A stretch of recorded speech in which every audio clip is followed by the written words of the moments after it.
आजकल ना लोगों में हर चीज़ को डिफेंड करने की इतनी बुरी आदत लग गई है कि खुद का नुकसान भी होता रहेगा ना तो भी उस चीज़ को डिफेंड करते रहेंगे। अभी इसी में जैसे कि इथेनॉल को ले लो, इससे कॉमन मैन का कोई फ़ायदा नहीं हो रहा है, ठीक है, सिर्फ नुकसान हो रहा है। लेकिन उसके बाद भी इसको ऐसे डिफेंड करते हैं जैसे मतलब इन्हीं के फ़ायदे के लिए बनाया गया है। हाँ, और इसी के लिए ना कोई लॉजिक आंसर भी नहीं इन लोगों के पास जो डिफेंड करे जा रहा है। अगर कोई कुछ बोल दे तो बोलेंगे कि नहीं नहीं उनको कुछ मत बोलो, दूसरी कंट्रीज़ में भी तो चल रहा है। और देखो, मैं नहीं कह रहा हूँ कि इथेनॉल बुरा है, नहीं लाना चाहिए था, ऐसा नहीं है। मैं कह रहा हूँ कि बहुत सही डिसीजन है, बेस्ट चीज़ हुई है। और जो अपने माननीय नितिन गडकरी सर हैं वो भी कह रहे हैं कि इथेनॉल सही है, से कोई दिक्कत नहीं है। तो मुझे एक चीज़ समझ में नहीं आई कि अगर इथेनॉल इतना ही अच्छा है तो ये जनता को बता क्यों नहीं रहे हैं कि हम अब पेट्रोल नहीं इथेनॉल दे रहे हैं। जैसे कि आप ना किसी पेट्रोल पंप पे चले जाओ तो वहाँ पर जो उसका नोज़ल होता है ना जिससे वो फिल करते हैं पेट्रोल को, तो उसमें आपको कहीं पे भी E20 लिखा नहीं मिलेगा। क्या लिखा मिलता है? पेट्रोल। तो उससे क्या हो रहा है ना, कई जगह तो लोगों को पता ही नहीं कि क्या चीज़ क्या चल रही है उनकी गाड़ियों के साथ, क्योंकि जो गवर्नमेंट है वो वहाँ पे क्लियर लिख ही नहीं रही है, प्रॉपर वहाँ पे लेबल ही नहीं है कि ये E10 है, E20 है, क्या है। अभी तो E20 ही है, वो तो पता ही है सभी को, तो E20 है, लेकिन उसका ऐसा प्रचार ही नहीं करे। क्या है, अगर पेट्रोल पंप पे वहाँ नोज़ल में डाल दिए ना E20 तो जनता को पता चल जाएगा कि अरे हमारे साथ तो गेम हो रहा है। तो अभी तक अपने यहाँ पे मैं इतनी जगह से पेट्रोल भरवाया हूँ, पुणे में देख रहा हूँ किसी पेट्रोल पंप में E20 का स्टिकर नहीं है। मुंबई इतना आता जाता रहता हूँ, मुंबई में भी कहीं पे भी E20 का स्टिकर नहीं है, जबलपुर में नहीं है, नागपुर में नहीं है, पूरे रूट में कहीं पे भी मेरे को आज तक E20 का स्टिकर नहीं मिला, जबकि वो होना चाहिए। और ये लोग जो दूसरे कंट्री से कंपेयर कर रहे हैं ना कि वहाँ पे तो इतने टाइम से है, सदियों से चला आ रहा है, तो उन्हीं कंट्रीज़ का एग्जांपल ले रहे हो ना, तो वहाँ पे भी अगर आप देखोगे तो वहाँ पे हर पेट्रोल पंप में जहाँ पे भी E10, E5, E20, E85 जो कुछ भी डाल रहे हैं तो वहाँ पे क्लियर लेबल मेंशन होता है कि ये E20 है। तो वो चीज़ अपने यहाँ पे भी होनी चाहिए। अगर मैं पैसे दे रहा हूँ 112 रुपये लीटर पेट्रोल लेने के, तो मुझे पता होना चाहिए ना कि वो पेट्रोल नहीं है, E20 है। तो कम से कम इतना तो करना चाहिए कि भाई वहाँ पे जो पेट्रोल पंप का जो नोज़ल है वहाँ पे E20 लिखना शुरू करो, जिससे लोगों को पता चले कि E20 आ गया है, जो कि बेस्ट चीज़ है, बहुत ही अच्छी चीज़ है। इसके बहुत सारे फ़ायदे हैं, अपन कितना फ़ायदा करा रहे हैं कंट्री का E20 पेट्रोल भरवा के। तो स्टिकर होना चाहिए जिससे सबको थोड़ा प्राउड फील हो सके कि E20 आ चुका है, ना कि पेट्रोल, क्योंकि वो गलत भी है ना। जब E20 डाल रहे हैं तो E20 ही लिखो वहाँ पर। और इसमें है ना, मैं एक और कॉमेडी की चीज़ बताता हूँ जो आपको कोई नहीं बताएगा कि क्या हुआ था, ये E20 कैसे आया था।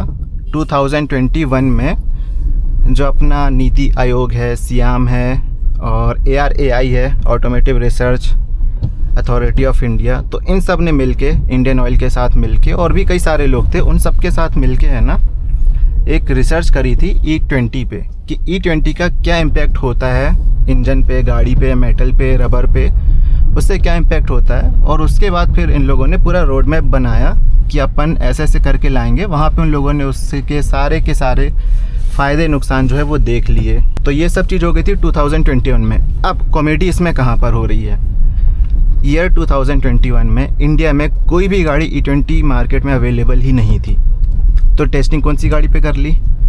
सेकंड कॉमेडी, 2021 तक पूरे इंडिया में कहीं पे भी E20 पेट्रोल मिलता ही नहीं था, तो कौन सा पेट्रोल डलवा के टेस्टिंग कर ली। जो टेस्टिंग कंप्लीट हुई, ना तो वो कार इंडिया में मिलती थी, ना तो वो पेट्रोल इंडिया में मिलता था। तो टेस्टिंग हुई कैसे? अभी इसी में कई लोग बोलें कि नहीं दूसरे देश से कार लेके आए थे E20 वाली। दूसरे कंट्रीज़ में ऑलरेडी टेस्टिंग हो चुकी है, तो फिर से करने की ज़रूरत ही क्या थी। अगर वहाँ वाली कार की टेस्टिंग करनी थी, वहाँ वाली की तो ऑलरेडी हो चुकी है, तो क्या सेंस बनता है इसका। अपने को तो इंडिया में क्या इम्पैक्ट हो रहा है वो देखना चाहिए ना कि दूसरे कंट्रीज़ में क्या इम्पैक्ट होने वाला है। तो अपने यहाँ के हिसाब से करना चाहिए था। खैर, तो यही जानने के लिए एक बंदा है, उसने एक RTI डाली, राइट टू इन्फॉर्मेशन। किसको डाला? ARAI को डाला, पेट्रोल पंप वालों को डाला, मतलब ये जो OMCs कंपनी है ना, इंडियन ऑयल वगैरह वगैरह, इनको डाला कि जो रिसर्च हुई थी तो उसका डॉक्यूमेंट्स बताओ कि किन गाड़ी पे रिसर्च हुई, कितने किलोमीटर चला के देखे, उसका क्या रिज़ल्ट आया, क्या फ़ायदा क्या नुकसान आया, वो सब जनता को ही बताओ। तो उनने सीधे मना कर दिया, बोला कि नहीं हम नहीं बता सकते, कॉन्फिडेंशियल है, सीक्रेट है। तो ये क्या बात हुई, मतलब ऑलरेडी अगर मैं पैसे दे रहा हूँ पेट्रोल डलवाने के गाड़ी में और मुझे इथेनॉल मिल रहा है ये बता के कि इसके फ़ायदे हैं, तो मुझे कम से कम फ़ायदे तो बताओ कि फ़ायदे क्या क्या हो रहे हैं। क्योंकि वो टेस्टिंग पे तो ऑलरेडी डाउट है लोगों के मन में। उस समय जब टेस्टिंग हुई ना, तो वो वाली कार थी इंडिया में, एग्जिस्ट ही नहीं करती थी ना E20। वो तो 2023 अप्रैल के बाद से फिर E20 वाली गाड़ियाँ बनना शुरू हुई हैं। तो अपने पास ना वो चीज़ भी नहीं है, समझ रहे हो। और बाकी रोड आप मेरे सामने देख ही सकते हो। और यही जो बताते हैं ना बार बार कि दूसरे कंट्रीज़ में ये चल रहा है, E100 पे चल रहा है, ई इतना ज़्यादा चल रहा है। तो उन कंट्रीज़ में ना जो भी उनके रिसर्च डॉक्यूमेंट्स हैं, माइलेज रिलेटेड है, प्रोज एंड कॉन्स रिलेटेड है, वो सारे के सारे डॉक्यूमेंट्स USA में, यूरोपियन कंट्रीज़ में पब्लिक डोमेन में अवेलेबल हैं, ठीक है। लेकिन इंडिया में वो अवेलेबल नहीं है। हाँ, उसका रोड मैप अपने पास है कि कब क्या करने वाले हैं। जैसे कि पता ये E20 2030 में कंप्लीट करना था, लेकिन वो 5 साल पहले ही कंप्लीट कर लिया। तो वो डॉक्यूमेंट अपने पास है, लेकिन उसके रिसर्च डॉक्यूमेंट जो बाकी कंट्रीज़ में अवेलेबल है सबके पास, अपने यहाँ पे नहीं है। तो वो भी मुझे नहीं समझा कि आखिर ऐसा क्यों हो रहा है। तो ऐसा है कि हर चीज़ में एग्जांपल देना है दूसरे कंट्रीज़ का, लेकिन जहाँ पे बात आती है ट्रांसपेरेंसी की, तो वहाँ पे ये लोग कॉपी करना भूल जाते हैं। वहाँ पे ये एग्जांपल नहीं देते कि नहीं ट्रांसपेरेंसी वहाँ पे यहाँ भी देंगे, वहाँ पे लेवल अलग रहता है उसका, तो यहाँ पे भी हम अलग देंगे। इसी में अपने माननीय एक सर हैं जिन्होंने कल बोल दिया कि इथेनॉल जो है वो रेसिंग कार्स में भी यूज़ होता है। ट्रू, पर ये नहीं बता रहे कि वो रेसिंग कार स्पेसिफिकली उसी फ्यूल के लिए बनाई जाती है। ऐसा नहीं होता कि वो रेसिंग कार पेट्रोल के लिए बनी थी और उसमें इथेनॉल डाल दिया तो एकदम उसमें ना बूस्ट मोड लग गया। ऐसा नहीं होता है। वो कार उसके लिए डिज़ाइन की गई है, वो रेसिंग कार। पर अपने यहाँ पे क्या कर रहे हैं, एक्सपेरिमेंट चल रहा है कि हम रेसिंग कार तो पुरानी रहेगी, पर हम तुमको फ्यूल वो वाला दे देंगे जिससे तुम रेसिंग कर पाओ। तो अभी देखो, अभी मैं भगा रहा हूँ, अपनी रेसिंग कार बन गई इथेनॉल डालने के बाद। उनके हिसाब से तो यही है। और एक और चीज़ वो बताना भूल गए कि जो रेसिंग कार होती है उसका सर्विसिंग शेड्यूल भी अलग होता है, इससे डिफरेंट होता है। वो मतलब हर एक रेसिंग के बाद वापस से सारी चीज़ें उसमें चेक की जाती हैं। ऐसा नहीं कि अपनी गाड़ी जैसे अपन तो 1 साल में एक बार ही सर्विसिंग करवाते हैं, ऑयल चेंज कराते हैं, वहाँ पे हर एक रेस के बाद वो सब चीज़ें चेक की जाती हैं। तो रेसिंग कार का एग्जांपल तो मतलब एकदम ही इलॉजिकल ही हो गया। क्या सोच के बोले पता नहीं।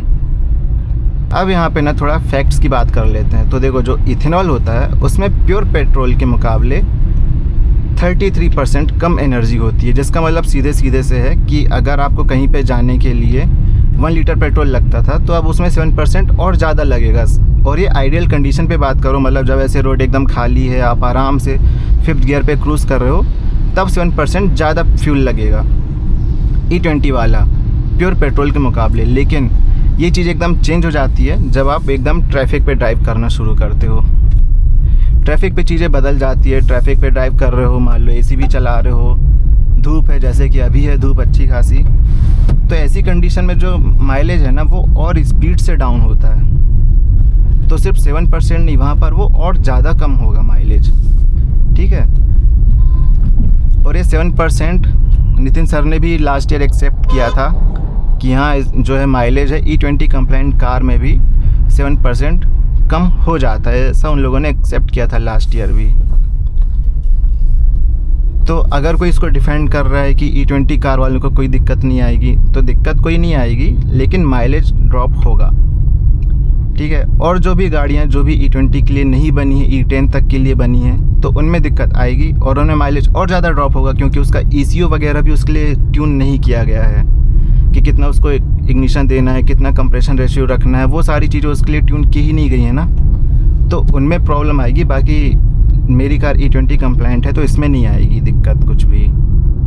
और एक लोकल सर्कल वालों ने एक सर्वे किया था कि इथेनॉल से क्या इम्पैक्ट हुआ है, तो उसमें काफ़ी सारे लोगों ने ये एक्सेप्ट करा कि इथेनॉल के कारण उनकी गाड़ियों में प्रॉब्लम आ रहे हैं, मेंटेनेंस कॉस्ट बढ़ गया है और जो माइलेज है वो भी 20 से 30% डाउन हो गया है। तो ये सर्वे वगैरह तो सबका पर्सनल ओपिनियन भी हो सकता है, ऐसा कुछ ऑफिशियल रिपोर्ट नहीं है, पर इससे समझ में आता है कि लोगों को प्रॉब्लम तो हो रही है कुछ ना कुछ, ठीक है। हर कोई ऐसे सिर्फ अपोज तो नहीं कर रहा है फ्री फोकट में, कुछ तो प्रॉब्लम हो रही है उन लोगों को भी, इसीलिए ऐसा सर्वे में निकल के आ रहा है। तो देखो कुल मिला के बात यह है कि हर बार की तरह आइडिया अच्छा है पर इसका इम्प्लीमेंटेशन बहुत ही बेकार है। जो E20 2030 तक आना था वो 2025 में ही लेकर आ गए। और जहाँ पे भी दूसरे कंट्रीज़ का एग्जांपल दे रहे हैं ना कि वहाँ पे ऐसा होता है वैसा होता है, तो वहाँ पर ये भी तो देखो कि वहाँ पर वो 30-40 साल से तैयारी कर रहे थे तब जाके इम्प्लीमेंट किया। वहाँ पे पहले उस हिसाब की गाड़ियाँ आईं, उसके बाद उस हिसाब का फ्यूल लेकर आए। ऐसा नहीं कि ऑलरेडी जो एग्जिस्टिंग गाड़ियाँ हैं नॉन कंपेटिबल उस पर तुम वो चीज़ फोर्स कर दो। तो वो भी देखो एक चीज़। और एक और चीज़, अदर कंट्रीज़ में उसका क्लियर लेबल होता है कि E5 है, E10 है, E20, उसका अलग लेबल होता है, वो रूल ही है वहाँ पे। पर अपने यहाँ पे क्या है, हर जगह पे आपको सिर्फ और सिर्फ पेट्रोल लिखा मिलेगा, जबकि वो पेट्रोल नहीं, वो E20। और ये चीज़ जनता को बताई भी नहीं जा रही है। इसीलिए ना लोग आवाज़ नहीं उठा रहे हैं, क्योंकि उनको पता ही नहीं है ना कि उनके साथ ये गेम हो रहा है। जब पता चलेगा तो लोग पैनिक में आएंगे, फिर समझ में आएगा लोगों को भी कि अच्छा इसके कारण गाड़ी में दिक्कत हो रही थी। तो ये भी एक चीज़ है। और एक और चीज़, जिन भी ऐसी कंट्रीज़ का एग्जांपल दिया जा रहा है वहाँ पे E0 की भी चॉइस है। अपने यहाँ पे E0 है ही नहीं। अगर बोलें कि XP 100 डलवा लो तो वो कितनी जगह पे, मैं यहाँ पे नंबर डाल दूँगा, कुछ शायद 70-80 सिटीज़ में ही है सिर्फ और सिर्फ, उससे ज़्यादा जगह पे वो है ही नहीं। तो E0 की चॉइस भी नहीं है, बाकी कंट्रीज़ में है, तो इसका एग्जांपल नहीं देते हैं। तो सॉल्यूशन इसका कुछ नहीं फ़िलहाल। आप भी मुझे बताओ, आप क्या कोई प्रॉब्लम फेस कर रहे हो, आपकी 2 व्हीलर हो या 4 व्हीलर हो और वो E20 कंप्लाइंट है या पहले वाली है, उसमें कुछ भी चेंज आपको अगर लग रहा है या नहीं भी लग रहा है तो भी कमेंट से मुझे ज़रूर बताओ। फिर मिलते हैं नेक्स्ट वीडियो में अपन।